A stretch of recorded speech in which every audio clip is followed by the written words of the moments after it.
Pas terjadi misalnya gunung berapi, larinya kemana? Kalau pas ada gempa bumi, larinya kemana? Seperti ini secara detail yang sering kita abai. Ada satu desa yang atau satu kecamatan yang setiap 20 tahun, setiap 50 tahun selalu berulang gempa dari situ. Tsunami, tanah mereka selalu titiknya sama. Tetapi tetap masih dibangun perumahan di situ. Keliru apa keliru? Baik itu banjir, tanah longsor, gempa bumi, erupsi gunung berapi. Siapkan. Betul-betul di lapangan ada orang mau bangun, nggak boleh. Ada orang mau bangun, ini tanah rawan tanah longsor, nggak boleh. Pas terjadi bencana, wah saya ada beras 20 kilo, ada supermi, hanya lewat. Bantuan di depan mata lewat, tapi nggak pernah dibagi. Sederhanakan yang namanya aturan-aturan. Ternyata ruwetnya setengah mati. Kita itu kan buat aturan, semakin banyak aturan makin seneng. Apa yang ditakuti oleh dunia saat ini? Bukan lagi pandemi, bukan lagi perang, tetapi yang lebih mengerikan, yang ditakuti semua negara adalah perubahan iklim. Perubahan iklim.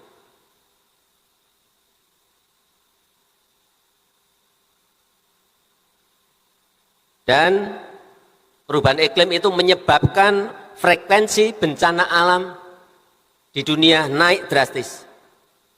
Dan Indonesia menempati 3 teratas paling rawan bencana. Negara kita ini naik 81% frekuensi bencana alamnya. Dari tahun 2010 itu 1945 bencana, di tahun 2022 melompat menjadi 3.544. Kita ini tidak hanya urusan banjir, tidak hanya urusan gunung berapi yang meletus, bukan hanya urusan tanah longsor, yang lebih sering adalah gempa bumi, dan bencana alam maupun non-alam lainnya yang kita hadapi. Oleh sebab itu, siaga dan waspada itu menjadi kunci. Baik tahap pra bencana, pada tahap tanggap darurat maupun pasca bencana. Semuanya harus disiapkan, semuanya harus dikelola dengan baik. Yang saya lihat, kita ini masih sering sibuk di tahap tanggap darurat pas terjadi bencana. Padahal yang namanya pra bencana, tahap pra bencana itu jauh lebih penting. Bagaimana menyiapkan masyarakat, bagaimana mengedukasi masyarakat, bagaimana memberikan pelatihan-pelatihan kepada masyarakat untuk langkah-langkah antisipasi. Itu harus menjadi prioritas. Untuk apa? Untuk meminimalisasi korban maupun kerugian. Yang pertama, penting itu peringatan dini. Ini sering masih kita terlambat. Peringatan dini. Yang kedua, mengedukasi masyarakat.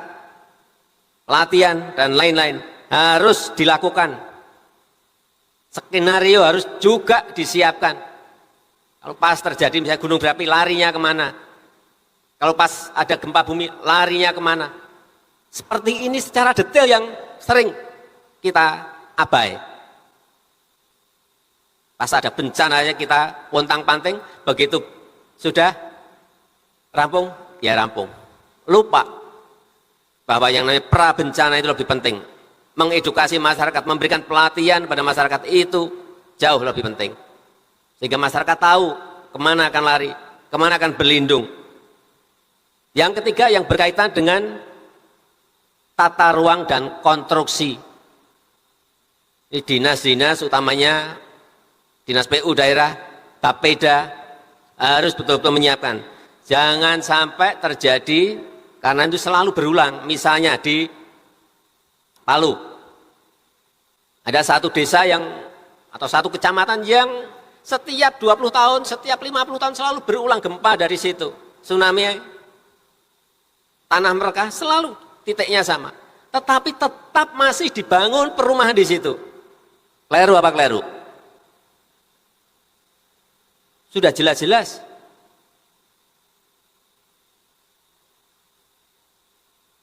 Begitu juga untuk tanah longsor.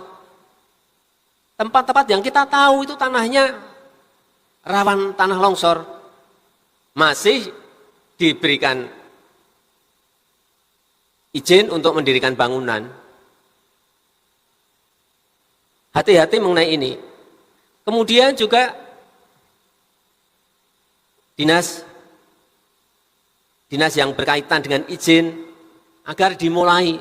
Kita tuh kan sudah punya peta di mana yang terjadi erupsi gunung berapi, di mana yang sering terjadi gempa, kita tahu semuanya. Mestinya mulai diwajibkan agar masyarakat yang mendirikan bangunan itu konstruksinya diarahkan, yaitu konstruksi yang anti gempa. Karena ini sebagai contoh, di Turki korban sekarang yang meninggal sudah 51.000 jiwa dan ribuan masih hilang. Gedungnya tinggi-tinggi,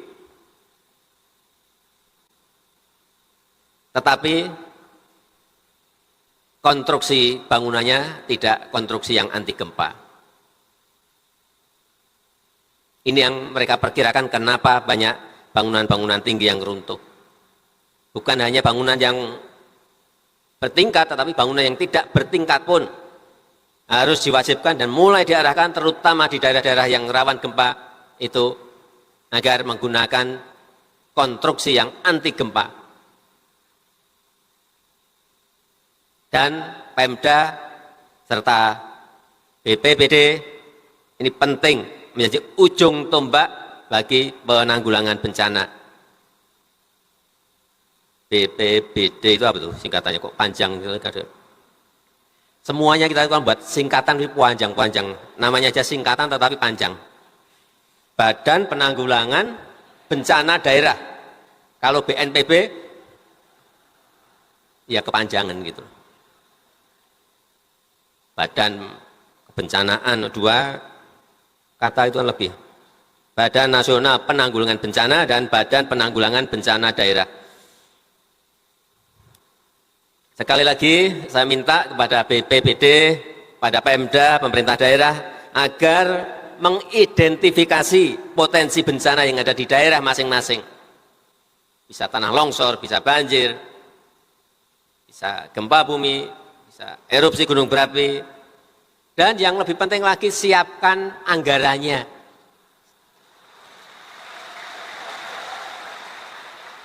Jangan sampai BPBD berteriak, Pak, tidak ada anggarannya. Atau ada yang menyampaikan, Pak, anggarannya kecil sekali. Padahal jelas-jelas daerah itu sering terjadi bencana. Baik itu banjir, tanah longsor, gempa bumi, erupsi gunung berapi. Siapkan. Jangan setiap bencana yang ditelepon Kepala BNPB, Menko PMK. Daerah dulu mestinya. Kalau besar dan tidak memiliki kemampuan, baru pemerintah pusat masuk. Mestinya seperti itu. Benar? Jadi setuju anggarannya diperbesar. Ada yang tidak setuju, silakan tunjuk jari, saya beri sepeda. Kemudian yang kedua, daerah. Yang kedua, daerah itu harus memasukkan risiko bencana dalam rencana pembangunannya, dalam rencana investasinya. Ada perencanaannya, sehingga jelas di mana tempat yang boleh dibangun, di mana tempat yang tidak boleh dibangun. Dan pelaksanaan, terutama ini kelemahan kita di pelaksanaan, betul-betul di lapangan. Ada orang mau bangun, nggak boleh. Ada orang mau bangun, ini rawan tanah longsor, nggak boleh. Nggak bisa jelas-jelas Ada sungai yang setiap tahun banjir, di pinggirnya malah kemeriak bangunan-bangunan, berbondong-bondong malah orang mendirikan bangunan di situ dan dibiarkan.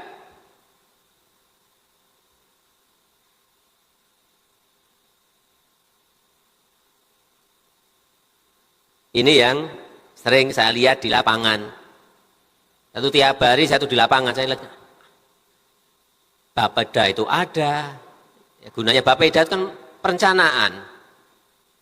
Tapi kadang-kadang sudah ada perencanaannya, implementasi pelaksanaan di lapangan yang tidak diawasi, tidak dikontrol, tidak dimonitor. Kelemahan kita ada di situ.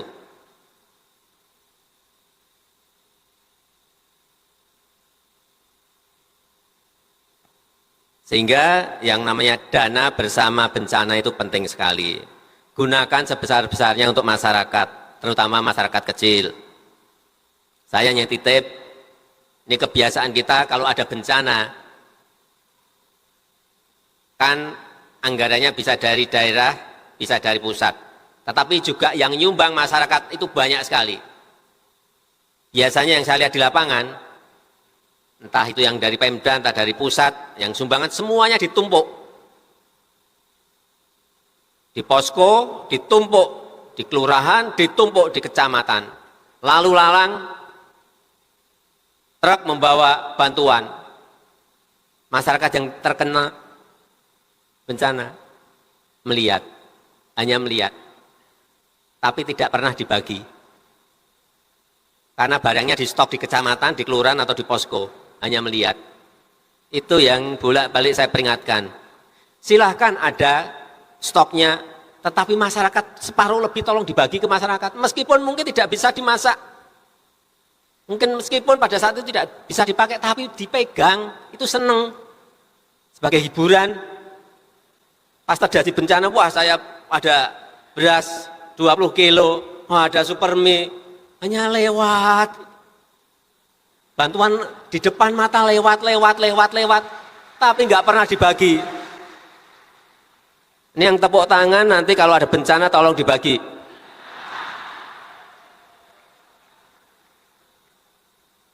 Ini jangan sampai masyarakat sudah terkena bencana, kehilangan keluarga, kehilangan mata pencarian,